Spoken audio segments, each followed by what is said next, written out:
Hello welcome back. ഇന്ന് നല്ല അടിപൊളി കേക്കൊക്കെ കാണുന്നില്ലേ?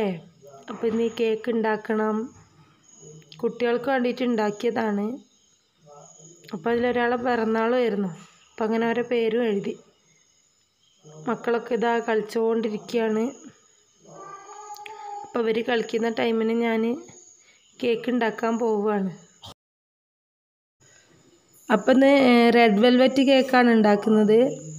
അപ്പം അതിന് ആവശ്യമായിട്ട് 1 കപ്പ് മൈദയാണ് എടുത്തത്. അപ്പോൾ 1 കപ്പ് മൈദയിലേക്ക് 1 ടീസ്പൂൺ ബേക്കിംഗ് പൗഡറും 1/2 ടീസ്പൂൺ ബേക്കിംഗ് സോഡയും 1/4 ടീസ്പൂൺ ഉപ്പുമാണ് ചേർത്ത് കൊടുക്കേണ്ടത്. കൂടെ തന്നെ 1 ടീസ്പൂൺ കൊക്കോ പൗഡറും കൂടി ആഡ് ചെയ്ത് കൊടുക്കണം. അപ്പോഴാണ് ആ റെഡ് കറക്റ്റ് കളർ നമുക്ക് കിട്ടുള്ളൂ. അപ്പം 3 തവണ നന്നായിട്ട് മിക്സ് ചെയ്തിട്ട് എടുക്കുന്നുണ്ട്. എന്നാൽ നല്ലോണം മിക്സായാൽ മാത്രമാണ് നമുക്കിത് കേക്ക് നന്നായിട്ട് സോഫ്റ്റായി കിട്ടുള്ളൂ. അപ്പോൾ അത് റെഡി.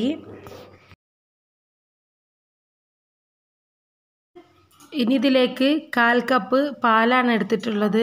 അതിലേക്ക് 1/2 ടീസ്പൂൺ വിനാഗിരിയും കൂടെ ചേർത്ത് കൊടുത്തിട്ടുണ്ട്. എന്നിട്ട് അതൊന്ന് മിക്സാക്കി വെക്കുക. അപ്പം ബട്ടർ മിൽക്ക് തയ്യാറാക്കാൻ വേണ്ടിയിട്ടാണ് അത് ചെയ്തത്. പിന്നെ കേക്ക് ടിന്ന് ഒന്ന് ഓയിലൊക്കെ തേച്ച് അതിൽ കുറച്ച് മൈദപ്പൊടി ഒന്ന് തൂകിയെടുക്കുകയാണ്. അപ്പം ബട്ടർ പേപ്പറിൻ്റെ ആവശ്യമില്ല. അപ്പം ഞാൻ ഇങ്ങനെ തന്നെയാണ് ചെയ്യൽ. ഇങ്ങനെ ചെയ്താൽ പിന്നെ ബട്ടർ പേപ്പർ മുറിക്കാനൊന്നും പോകണ്ടല്ലോ. പിന്നെ 4 മുട്ടയാണ് എടുത്തത്. 4 മുട്ടയിലേക്ക് 1 കപ്പ് പഞ്ചസാര പൊടിച്ചതും ചേർത്ത് 1 സ്പൂൺ വാനില എസൻസും ഇട്ടിട്ടുണ്ട്. ഇനി അതൊന്ന് നന്നായിട്ട് മിക്സ് ചെയ്തെടുക്കുകയാണ്. അപ്പോൾ ഈ മിക്സ് നന്നായി പതഞ്ഞ് വന്നതിന് ശേഷം ബട്ടർ മിൽക്കിലേക്കാണ് ഞാൻ റെഡ് കളർ ചേർത്ത് കൊടുത്തിട്ട് ഇതിലേക്കങ്ങ് മിക്സ് ചെയ്യാണ് ചെയ്തത് ബാറ്ററിലേക്ക്. അപ്പോൾ കളറ് പോരാ തോന്നിയപ്പം 2-3 ഡ്രോപ്പ് കൂടെ ഞാനൊന്ന് ചേർത്ത് കൊടുത്തിട്ടുണ്ട്. അതിലേക്ക് തന്നെ ഡ്രൈ ഇൻഗ്രീഡിയൻസ് കൂടെ ചേർത്തിട്ട് കേക്ക് ടിന്നിൽ ഒഴിച്ചൊരു 45 മിനിറ്റോളം ഗ്യാസിലാണ് വേവിച്ചെടുത്തത് ഞാൻ. അപ്പം അങ്ങനെ ഇതിൻ്റെ പരിപാടി ഏകദേശം കഴിഞ്ഞിട്ടുണ്ട്. അപ്പോൾ എല്ലാവരുടെയും രാവിലത്തെ ചായയുടെയൊക്കെ കഴിഞ്ഞതിൻ്റെ ശേഷമാണ് കേക്ക് ഉണ്ടാക്കാനായിട്ട് നിന്നത്. ഇത് കഴിഞ്ഞിട്ട് വേണം ചോറും കറീൻ്റെ പരിപാടി നോക്കാൻ. അപ്പോൾ ഈ കേക്ക് വേവുന്ന സമയം കൊണ്ട് കറിക്കുള്ളതൊക്കെ റെഡിയാക്കണം എന്നാണ് അടുത്ത പരിപാടി. അപ്പോൾ ഉപ്പേരിക്ക് കിട്ടിയത് കർമൂസയാണ്. അപ്പോൾ അതൊന്ന് കട്ട് ചെയ്തെടുക്കട്ടെ. പിന്നെ മീൻ കറി വെക്കാനുണ്ട്. അപ്പോൾ മീനും ഞാൻ അതിൻ്റെ ഇടയിൽ മുറിച്ചെടുത്തിട്ടുണ്ട്. പിന്നെ അയില മീനാണ്. അപ്പോൾ അതിൽ മാങ്ങ ഇട്ടിട്ട് കറി വെക്കണം. പിന്നെ കുറച്ച് പൊരിക്കാനും കൂടെ എടുത്ത് വെച്ചിട്ടുണ്ട്. അപ്പോൾ അതൊക്കെ ഒന്ന് റെഡിയാക്കി എടുക്കട്ടെ. ആ സമയമാകുമ്പോഴത്തേന് നമ്മളെ കേക്ക് കറക്റ്റ് വേവായി കിട്ടും.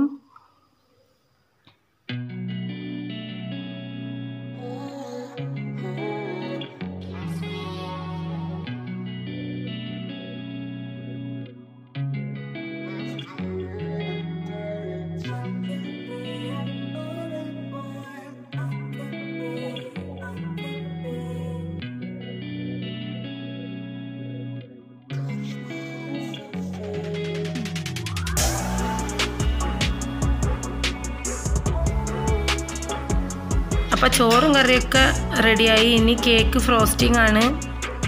അപ്പോൾ കേക്കൊന്ന് അടിപൊളിയാക്കി എടുക്കണം. അപ്പോൾ കേക്കൊക്കെ നല്ല ഭംഗിയായിട്ട് കിട്ടിയിട്ടുണ്ട്. ഇനി അതൊന്ന് ഞാൻ മുറിച്ച് വെച്ചതാണ് ചൂട് തണിയാൻ വേണ്ടിയിട്ട്. പിന്നെ ക്രീം ഇതാ ബീറ്റ് ചെയ്തെടുക്കുന്നുണ്ട്. അപ്പോൾ ക്രീം നല്ലപോലെ സ്റ്റിഫാവുന്ന വരെ ബീറ്റ് ചെയ്തെടുത്ത് ഇനി കേക്ക് ഫ്രോസ്റ്റിംഗ് തുടങ്ങുകയാണ്. അപ്പോൾ അതിന് ആദ്യം ഞാനിതാ ഒരു പീസ് വെച്ച് കൊടുത്ത് ഷുഗർ സിറപ്പും കൂടെ നന്നായി വെറ്റ് ചെയ്തെടുക്കുന്നുണ്ട്. പിന്നെ ക്രീമിൻ്റെ മേലെ സാധാ വൈറ്റ് ചോക്ലേറ്റ് ഇട്ട് കൊടുക്കുന്നുണ്ട്. അങ്ങനെ മുഴുവനായിട്ട് ഫ്രോസ്റ്റ് ചെയ്ത് അങ്ങ് എടുക്കുകയാണ്. ഓരോ ലെയർ കേക്ക് ഇതുപോലെ തന്നെയാണ് ചെയ്യുന്നത്. സാധാരണ ഓർഡർ കേക്കാണെങ്കിൽ ക്രം കോട്ട് ചെയ്തിട്ട് ഫ്രീസറിൽ വെക്കുകയാണ് ചെയ്യുക. അപ്പോൾ ഇന്ന് ഞാൻ ഫുൾ ഡെക്കറേഷനും കഴിഞ്ഞിട്ടാണ് ഫ്രിഡ്ജിൽ വെക്കുന്നത്. അപ്പോൾ കേക്കിൻ്റെ പണിയൊക്കെ ഇതോടെ തീരുമല്ലോ.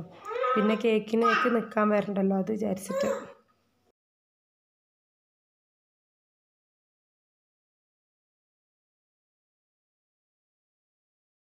പിന്നെ പൈപ്പിംഗ് ബാഗിൽ സ്റ്റാർ നോസിലിട്ടിട്ട് ഞാൻ റെഡ് കളർ തന്നെ ചേർത്ത് കൊടുത്തിട്ടാണ് ഡെക്കറേഷൻ വർക്ക് ചെയ്യുന്നത്.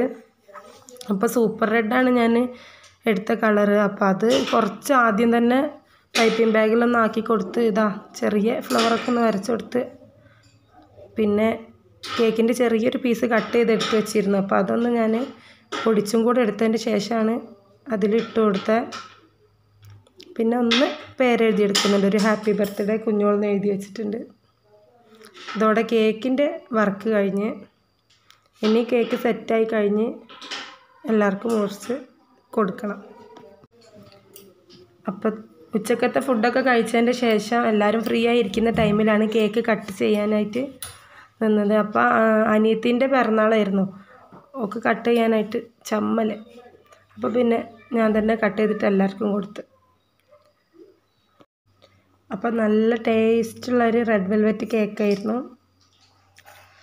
അപ്പോൾ അതൊക്കെ എല്ലാവരും കഴിച്ച്, പിന്നെ ഇന്നത്തെ ഈ വ്ളോഗ് ഇവിടെ ഇങ്ങനെ അങ്ങ് അവസാനിക്കുകയാണ്. അപ്പോൾ എല്ലാവരും കാണണം, ലൈക്ക് ചെയ്യണം, സബ്സ്ക്രൈബ് ചെയ്യണം. അപ്പോൾ താങ്ക്സ് ഫോർ വാച്ചിങ്.